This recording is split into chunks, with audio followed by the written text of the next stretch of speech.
Digital art for basic bitches and micro budgets. Warning! A huge, big bourgeoisie assumption underpins this video.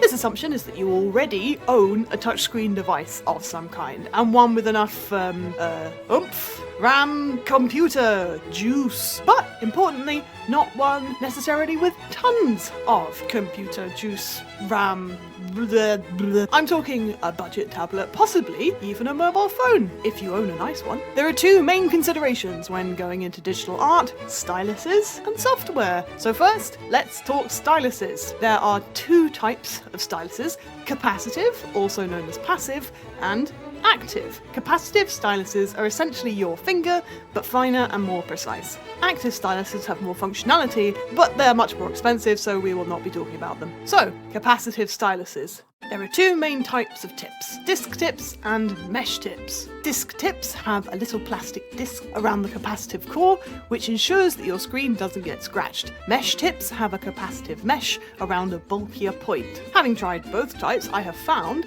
that the disc tip works more reliably because there's not any flexibility in how it touches the screen. The mesh tip provides a super smooth glide and is much easier to use on a tilt, but tapping the screen doesn't always reliably register. The disc tip is more delicate than the mesh tip and is much easier to break or lose. Plus, you find yourself cleaning it as it collects and smears crud around the screen in a way that the mesh tip doesn't. If you're drawing finer details, the larger mesh tip hides some of the screen, but the disc tip lets you see what you're doing. As such, I find myself using the disc tip more frequently for drawing in particular, though I expect to have to replace that tip soon. I don't hate using the mesh tip, it feels chunky and friendly, but I'm glad I have a finer option. If you're more careful and think doing detailed work is going to be your thing, get a disc tip. And if you're heavy-handed and break things easily, get a mesh tip. Or, even better, get one with both! I got myself a Meko 2nd generation stylus for about £10. It's lovely quality and comes with replacement nibs of both types and a wipe for your screen.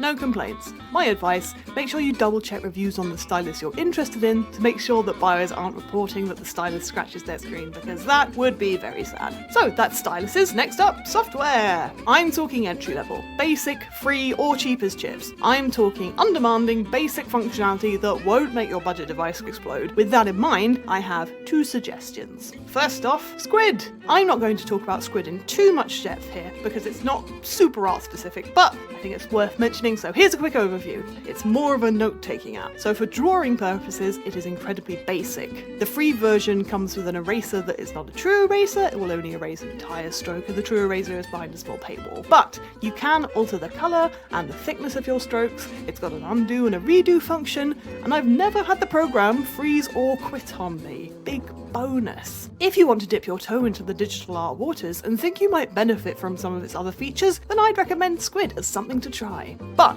Squid's not going to cut it for anything other than basic line drawing. If you want something that's really going to stretch your creativity and allow you to make something that looks really good, you're going to need software that's much more art-oriented. As such, my second software recommendation is Colour. An excellent introduction to digital art, enough functionality to get some brilliant results, but not so much that you find yourself drowning or that the program lags. You get to choose from a lovely and diverse range of brushes for which you can adjust the size and opacity of your strokes. Your eraser can even be the shape of any of these brushes and have its own degree of opacity, which is neat. The smudge tool can help you produce some wonderful subtle results, and again, you can choose the size and opacity of the smudging. Change the colour of your background, use the symmetry tool, import a photo to edit or reference, there's plenty you can easily do with this program. Perhaps most importantly, however, the real boon of digital art and what can make it so rewarding is using the layers functionality. This is the digital equivalent of drawing on clear layers of acetate, allowing you to make changes to one aspect of your image without altering everything in that locality. Layers allow for so much more flexibility and texture in your work, and really, I can't recommend using any software with layer functionality enough. This software isn't without a few cons, however. It doesn't have a reliable save function, and I have sometimes found that the program can crash. For the more complex projects, I've also found that I can return to a project and find some layers have completely disappeared, which sucks. The software also lacks a select feature where you can draw around a segment of your picture and move it, change its size, etc, etc. Even in spite of these problems, however, I think it's well worth you trying, especially if you've never done any digital art before and wouldn't otherwise. In fact, there's a question.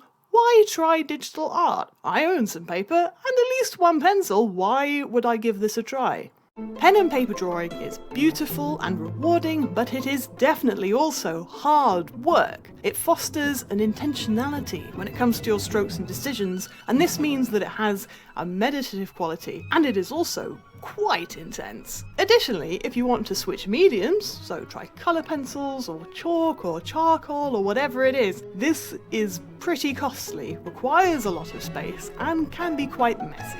Digital art feels more encouraging and forgiving than physical mediums, giving you more room to experiment with ease. Try something in another layer. If it doesn't work, get rid of it. The rest of the picture is safe. Choose from a full palette of colours and textures without spending all of your money. Undo your mistakes and zoom into your picture to enable you to capture fine details with ease. One screw up won't ruin your hours of hard work. So I hope this might have encouraged you to think about trying digital drawing. Drawing really challenges you to understand the visual world around you, how light interacts with objects, how objects are really formed, and asks you what you might do to bend and shape reality into something stylish and interesting.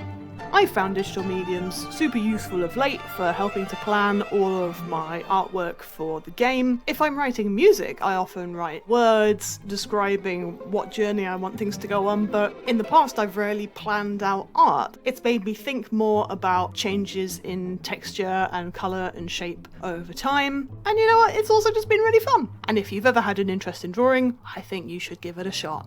Hope you've been keeping well. Thank you to all of my patrons for their ongoing support. Your donations are intensely appreciated. Until next time, take care.